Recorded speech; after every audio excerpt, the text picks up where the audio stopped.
PGA teaching professional here at Congressional Country Club. Honored to help you with your golf game today. Today what we're going to do is we're going to work on our bunker shot. I find a lot of people actually where they start to get in trouble is from their setup. A lot of people get the ball back too far in their stance. They get their head back too far. And next thing you know, wherever your head is, usually that's where the club's going to strike. So we're going to try to fix that in our setup. So I like to start with my feet pretty close together, ball centered. I got alignment stick down here. I don't like to open my feet because usually I find that opens people's shoulders. I want our shoulders square to your target. So when we go through here, we're going to actually take our left foot, flare it at a 45-degree angle, and I'm going to take my right foot, I'm going to step back almost like a driver stance with. And then from here, we're going to actually bend my knee. And you can see as I do that, my head shifts forward. Again, it's going to help my low point for where the club is going to hit. So from there, again, a lot of people, when we start getting the ball back in our stance, the hands get really far forward. A lot of shaft lean. That really affects how the club is going to strike and work through the sand. I want the club to basically skip through the sand and not dig into the sand. So what I'm going to do is I'm going to really make sure, and alignment stick down on the ground here, I want the shaft to be parallel to that stick. I don't want to have an angle here. And we call that shaft lean. So you can open the club, you can keep it square. I have my sand wedge here. I'm going to open it a little bit.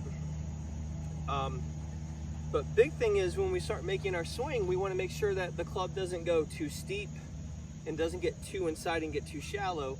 We want to get it where it's on a nice 45-degree angle, again, nice on plane. So I'm going to go into my pitching stance, take my stance wide, flare my left foot at a 45 and lean into my knee. And from here, again, shaft really neutral. I call that zeroing it out. Coming back where the club's going to be on plane.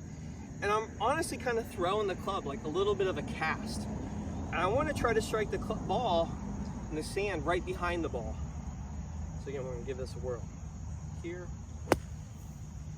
And again, you can see like I had a nice splash of sand. I think that's really important. So if I'm going in and I'm struggling with the bunker, I like to get people focusing on the sand, not the ball. So let's say we just practice without a golf ball here. I want to draw a line where the ball should be.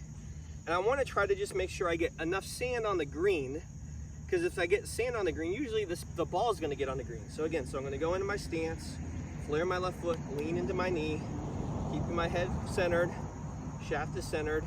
I don't want to move off the ball. If you move off the ball, you're going to have really a lot of trouble with your bunker shot. Again, keeping the club on plane and splash. There's going to be speed to this. I think, again, a lot of people get too afraid of this shot and they get really tentative and swing slow. We want speed. Gary Player said you want to strike it like a match. So I want to have the club entering the sand at the same speed and exiting the sand the same speed. So again, it's really a lot of speed. We can't be afraid of hitting it over.